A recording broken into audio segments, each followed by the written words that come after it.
હાલો મિત્રો, આજે હું તમને ગુજરાતી સાહિત્યના 176 પ્રશ્ન કર્યો છે, જે આગળની કોમ્પિટિટિવ એક્ઝામ માટે ખૂબ જ ઇમ્પોર્ટન્ટ છે અને પૂછાઈ શકે તે આગળની પરીક્ષામાં પૂછાયેલા છે અને પૂછાઈ પણ શકે છે એવા પ્રશ્ન હું તમને કરાવવા જઈ રહ્યો છું. જે આપણો પહેલો પ્રશ્ન છે કે અંગ્રેજ સર્જન ગુજરાતી ભાષા સાહિત્યનો પરદેશી પ્રેમી તરીકે ઓળખે છે. એલેક્ઝાન્ડર ફાર્બર છે ગુજરાતી સાહિત્યનો પરદેશી પ્રેમી તરીકે ઓળખાય છે અને જેણે વર્નેક્યુલર સોસાયટીની સ્થાપના કરી હતી. અને વર્નેક્યુલર સોસાયટીને પહેલું જે માસિક છે એ બુદ્ધિપ્રકાશ હતું. તે બુદ્ધિપ્રકાશની શરૂઆત 1850માં થઈ હતી અને તેનો તંત્રીપદ તરીકેનું જે પદ છે એ કવિ દલપતરામે સંભાળ્યું હતું. બરાબર. જીવન માંગલ્યના કવિ તરીકે કોણ ઓળખાય છે? સ્નેહરશ્મિ. સ્નેહરશ્મિ કોનું ઉપનામ છે? તો કે ઝીણાભાઈ દેસાઈનું ઉપનામ છે એ સ્નેહરશ્મિ છે. બરાબર. દર્દ અને અશ્રુના પ્રયોજક સર્જક તરીકે કોણ ઓળખાય છે? રાવજી પટેલ. સવાઈ ગુજરાતી કોને કહે છે? કાકા સાહેબ કાલેલકર. અને કાકા સાહેબ કાલેલકરનું નામ આવ્યું તો કાકા સાહેબ કાલેલકરને લગતા ઘણા બધા ક્વેશ્ચન થઈ શકે છે. જેમ કે કાકા સાહેબ કાલેલકર છે તેનું ઉપનામ શું છે, તેણે કઈ કઈ કૃતિઓ રચી છે, એ બધા પ્રશ્નો આપણે આમ મનોમન મંથન કરવા જોઈએ, જેથી આપણને વારંવાર રિપીટ કરવાથી યાદ રહી શકે છે. બરાબર. કાકા સાહેબ કસુંબી રંગનો ગાયક તરીકે કોણ ઓળખાય છે? તો કસુંબીનો રંગ તરીકે ઝવેરચંદ મેઘાણી ઓળખાય છે. અને ઝવેરચંદ મેઘાણીના બીજા ઉપનામ છે રાષ્ટ્રીય શાયર તરીકે, પહાડનું બાળક તરીકે ઓળખાય છે અને સાહિત્ય શાસ્ત્રી તરીકે પણ તેમને ઓળખવામાં આવે છે. તો આગળ આપણે વાત કરી તેમ આ રીતના અલગ અલગ તેના ઉપનામ છે, પણ એનો જન્મ ક્યાં થયો છે? તો ઝવેરચંદ મેઘાણીનો જન્મ ચોટીલામાં થયો છે. એવું બધું આપણે મનોમન મંથન કરતું રહેવું જોઈએ, કે જેથી આપણે એકસાથે ઘણા બધા ક્વેશ્ચન થઈ શકે અને વારંવાર રિપીટ કરવાથી તો આપણે પરીક્ષામાં ભૂલાતા નથી. વિશ્વ શાંતિના કવિ તરીકે કોણ ઓળખાય છે?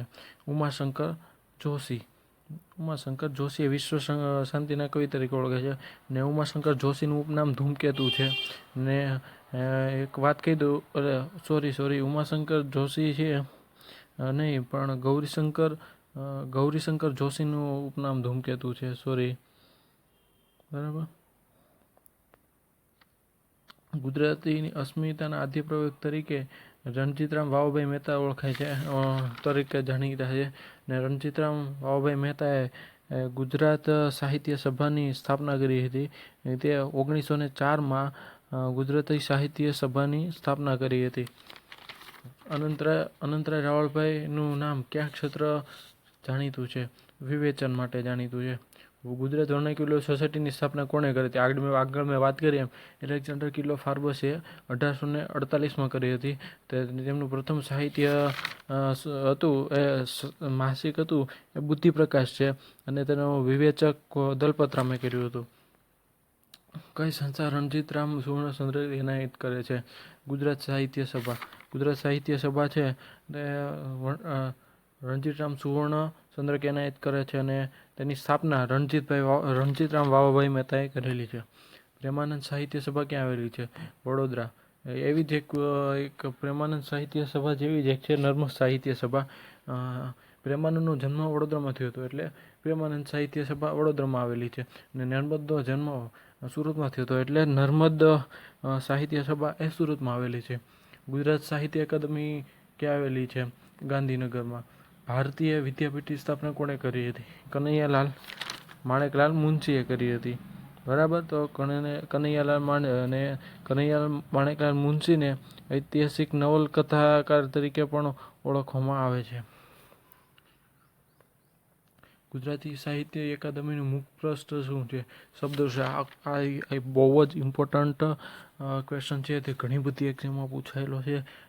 ખાસ યાદ રાખજો. એવું હોય તો મિત્રો આ એક ક્વેશ્ચન છે કે નોટબુકમાં પણ લખી શકશો, કારણ કે આ ક્વેશ્ચન ઘણી બધી એક્ઝામમાં પૂછાઈ ગયો છે અને પૂછાઈ શકે પણ તેમ છે. ગુજરાતી સાહિત્ય અકાદમીનું મુખપૃષ્ઠ કયું છે? તો કે શબ્દસૃષ્ટિ. ગુજરાતી સાહિત્ય પરિષદનું માસિક પ્રકાશિત કરે છે પરબ. આ પણ ખૂબ જ ઇમ્પોર્ટન્ટ છે. આ બંને ક્વેશ્ચન ગુજરાતી સાહિત્યનું મુખ્ય પૃષ્ઠ કયું છે? શબ્દસૃષ્ટિ એવું પૂછાય તો, ને માસિક પ્રકાશિત પૂછાય તો કે પરબ છે. અને ઉસનીસ કોનું ઉપનામ છે? તો કે નટવરલાલ કુબેરદાસ પંડ્યા. કનૈયાલાલ માનસી એનું ઉપનામ શું છે? ઘનશ્યામ. આ બધા ઉપનામ છે એ બહુ જ ઇમ્પોર્ટન્ટ. આગળ મેં વાત કરી ઉમાશંકર જોશીનું ઉપનામ વાસુકી અને શ્રવણ છે. રામનારાયણ વિશ્વનાથ પાઠકે સૌ પ્રથમ કયા ઉપનામથી લખવાની શરૂ કરી હતી? કે જાત્રાળુ રામનારાયણ વિશ્વનાથ પાઠકના આગળ તેવા બીજા 3 ઉપનામ છે. વિરેપ, શેષ ને વિહારી. આ અલગ અલગ તેમના ઉપનામ છે. સ્નેહરશ્મિનું મૂળ નામ ઝીણાભાઈ રતનજી દેસાઈ. આગળ મેં વાત કરી તેમ સ્નેહરશ્મિનું ઉપનામ છે ઝીણાભાઈ રતનભાઈ દેસાઈ છે. મરીઝનું મૂળ નામ શું છે? તો કે અબ્બાસ અબ્દુલ વાસી. પ્રેમ ભક્તિ કોનું ઉપનામ છે? તો કે કવિ નાનાલાલનું ઉપનામ પ્રેમ ભક્તિ છે. ધુની માંડલિયાનું મૂળ નામ શું છે? અરવિંદભાઈ લીલચંદભાઈ શાહ. કિશનજી ચાવડાનું ઉપનામ શું છે? જીપ્સી. ધૂમકેતુનું મૂળ નામ ગૌરીશંકર જોશી. બરાબર. જ્યાં જ્યાં ગુજરાત બોલાતી ત્યાં ત્યાં ગુર્જરી મહોલ્લાના કવિ કોણ છે? અરદેશન ફરામજી ખબરદાર. ગુજરાત મોરી મોરી રે ના કવિ કોણ છે? ઉમાશંકર જોશી. ધન્ય ભૂમિ ગુજરાત ધન્ય રે ગીરા ગુજરાતી ના કવિ કોણ છે? ઉમાશંકર જોશી. જ્યાં જ્યાં વસે એક ગુજરાતી ત્યાં ત્યાં સદાકાળ ગુજરાત. અરદેશમ ફરમજી ખબરદાર. આ પંક્તિ ઘણા બહુ બધી ઇમ્પોર્ટન્ટ છે. ઘણી બધી એક્ઝામમાં પૂછાયેલું છે. જ્યાં જ્યાં વસે ગુજરાતી ત્યાં ત્યાં સદાકાળ ગુજરાત. અરદેશર ફરામજી ખબરદાર. ધન્ય ધન્ય ગુજરાત રાજ્ય ભારતનો સુંદર બાગ બને. કવિ કોણ છે? આપા અમીર.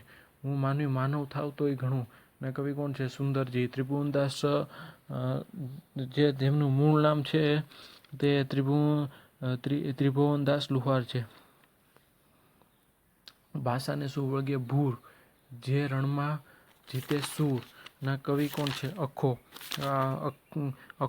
અખો છે એમના ને એક અખા વિશે એક વાત કરીએ તો અખો છે એનો જન્મ જેતલપુરમાં થયો હતો અને અખો છે અમદાવાદમાં દેસાઈની પોળમાં રહેતો હતો. બરાબર. આ ઇમ્પોર્ટન્ટ ક્વેશ્ચન છે. ઘણી બધી એક્ઝામમાં પૂછાયેલો છે. અખો ક્યાં રહેતો હતો? તો અમદાવાદમાં દેસાઈની પોળમાં રહેતો હતો. ને અખાનું ઉપનામ છે તે હસતો ફૂલ સુરફત તરીકે ઓળખાય છે. જ્ઞાનનો વડલો છે. ઉત્તમ છપ્પાકાર છે. આગળની તલાટીની એક્ઝામમાં પણ ક્વેશ્ચન પૂછાયેલો હતો કે છપ્પાકાર તરીકે કોણ જાણીતું છે? તો કે અખો. વ્રજ વહાલું રે વૈકુંઠ નહીં આવું ના કવિ કોણ છે? દયારામ. પાન લીલું જોયું ને તમે યાદ આવે હરીન્દ્ર દવે.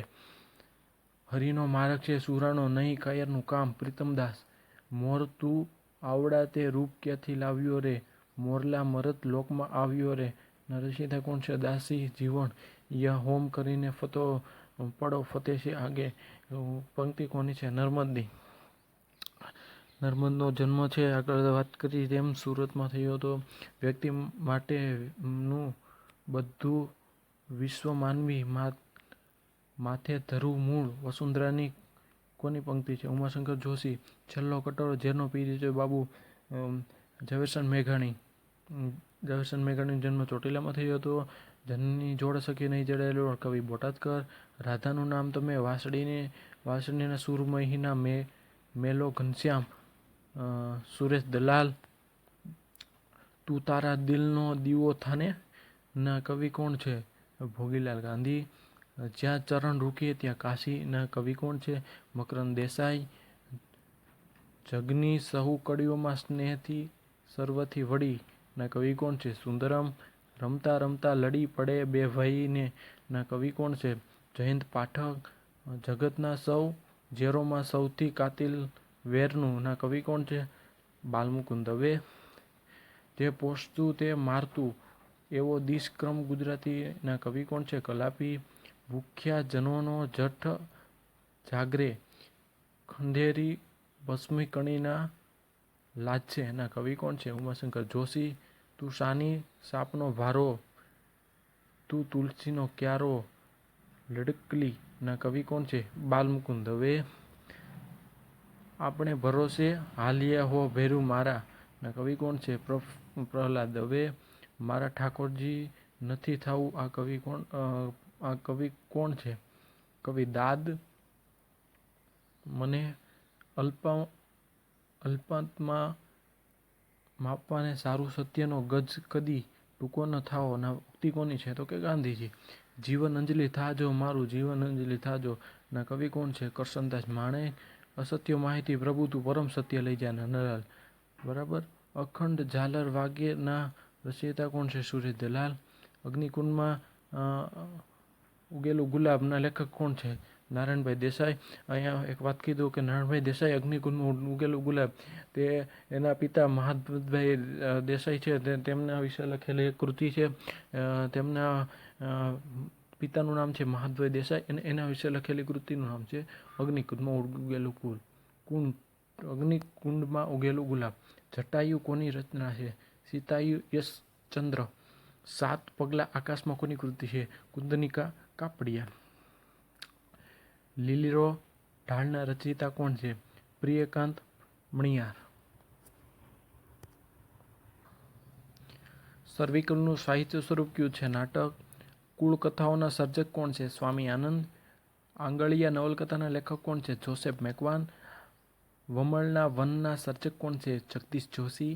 ટોળા અવાજ ઘોંઘાટ કોની રચના છે? લાભશંકર ઠાકર. આ ઇમ્પોર્ટન્ટ ક્વેશ્ચન છે. અખે પાવત કોની રચના છે? બિંદુ ભટ્ટ. ધરા ગુજરાતીના રચયિતા કોણ છે? ચંદ્રવદન મહેતા. ચંદ્રવદન મહેતાનું ઉપનામ જીપ્સી છે. ગરીબની ઝૂંપડી કોની કૃતિ છે? ધનસુખલાલ મહેતા. જનાંતીના સર્જક કોણ છે? સુરેશ જોશી. ને સુરેશ જોશીની અમુક જે કૃતિ છે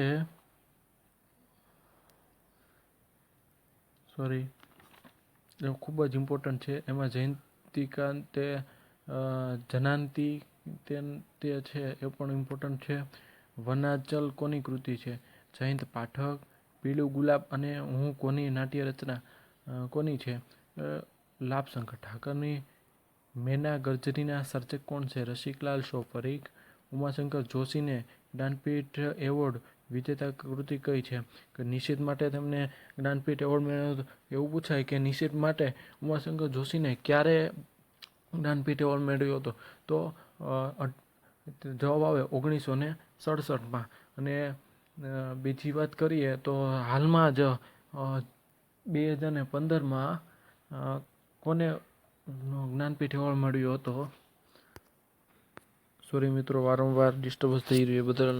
પણ વાત કરીએ તો 1967માં ઉમાશંકર જોશીને નિષેધ માટે જ્ઞાનપીઠ એવોર્ડ મળ્યો હતો.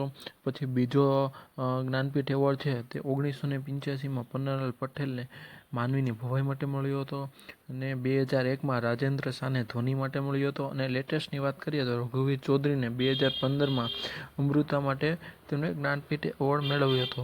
બધા જ્ઞાનપીઠ એવોર્ડ ચારે પણ બહુ ઇમ્પોર્ટન્ટ છે અને ઘણી બધી એક્ઝામમાં પૂછાય છે, તો ધ્યાન રાખજો. ચારે જે જ્ઞાનપીઠ એવોર્ડ મેં કહેલા છે તે વારંવાર. અને એવી જ રીતે લેટેસ્ટ પણ જતું રહેવું પડે કે 2016નો જ્ઞાનપીઠ એવોર્ડ કોને મળ્યો હતો?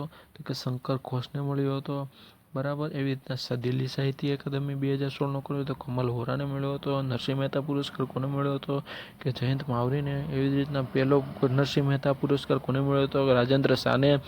જ્ઞાનપીઠ એવોર્ડ પહેલો કોને મળ્યો હતો? બરાબર. દિલ્હી સાહિત્યમાં અકાદમી કોને મળ્યો? પહેલો હતો મહાદેવભાઈ દેસાઈને. આ રીતના અલગ અલગ જે કૃતિઓ છે, જે પહેલો એવોર્ડ મળેલો છે કૃતિઓ માટે, તે પણ બધું યાદ રાખજો. તે બધી એક્ઝામમાં ઘણી બધી એક્ઝામમાં પૂછાય છે. ગુજરાતી સાહિત્ય તો ટોપિક છે ખૂબ જ ઇમ્પોર્ટન્ટ ક્વેશ્ચન ને સહેલો ક્વેશ્ચન છે. તેમાં તમે માર્ક્સ છે તે કવર કરી શકો છો અને તમારો માર્ક્સ તમે મેળવી શકો છો પૂરેપૂરા. ગુજરાતી સાહિત્ય ખૂબ જ સહેલું અને ઇમ્પોર્ટન્ટ છે. અનુભવ બિંદુ કોની રચના છે? અખો. સિંહાસન 32ના રચયિતા કોણ છે? તો કે શામળ. અંધેરી નગરી કાવ્યના કવિ કોણ છે? દલપતરામ. નર્મદે ક્યુ પાક્ષિક શરૂ કર્યું? દાંડિયો. ભટ્ટનું ભોપાલ નાટકના રચયિતા કોણ છે? નવલરામ પંડ્યા. કઈ લાખો નિરાશામાં અમાર આશા છુપાયેલી છે? ના કવિ કોણ છે? મણિભાઈ નભુભાઈ દેસાઈ. ભદ્રભદ્ર કોની કૃતિ છે? રમણલાલ નીલકંઠ. અને આ વિડીયોનો છેલ્લો ક્વેશ્ચન, આ વાદ્યને કરુણ જ્ઞાન વિશેષ નાભાવે ના કવિ કોણ છે? Narsinhrao Divetia. Thank you for watching video, guys. If you are like my video, then subscribe my channel. જો તમને મારો વિડીયો પસંદ આવ્યો તો સબસ્ક્રાઈબ કરો, જેથી તમને આવા નવા હું વિડીયો પ્રોવાઈડ કરી શકું. અને એવું હોય તમને જે પણ વિડીયોની જરૂર પડે તે મને નીચે કોમેન્ટમાં કરો અને કોમેન્ટ કરો કે મારે આ વિડીયોની જરૂર છે, જેથી એવા વિડીયો હું બનાવી શકું.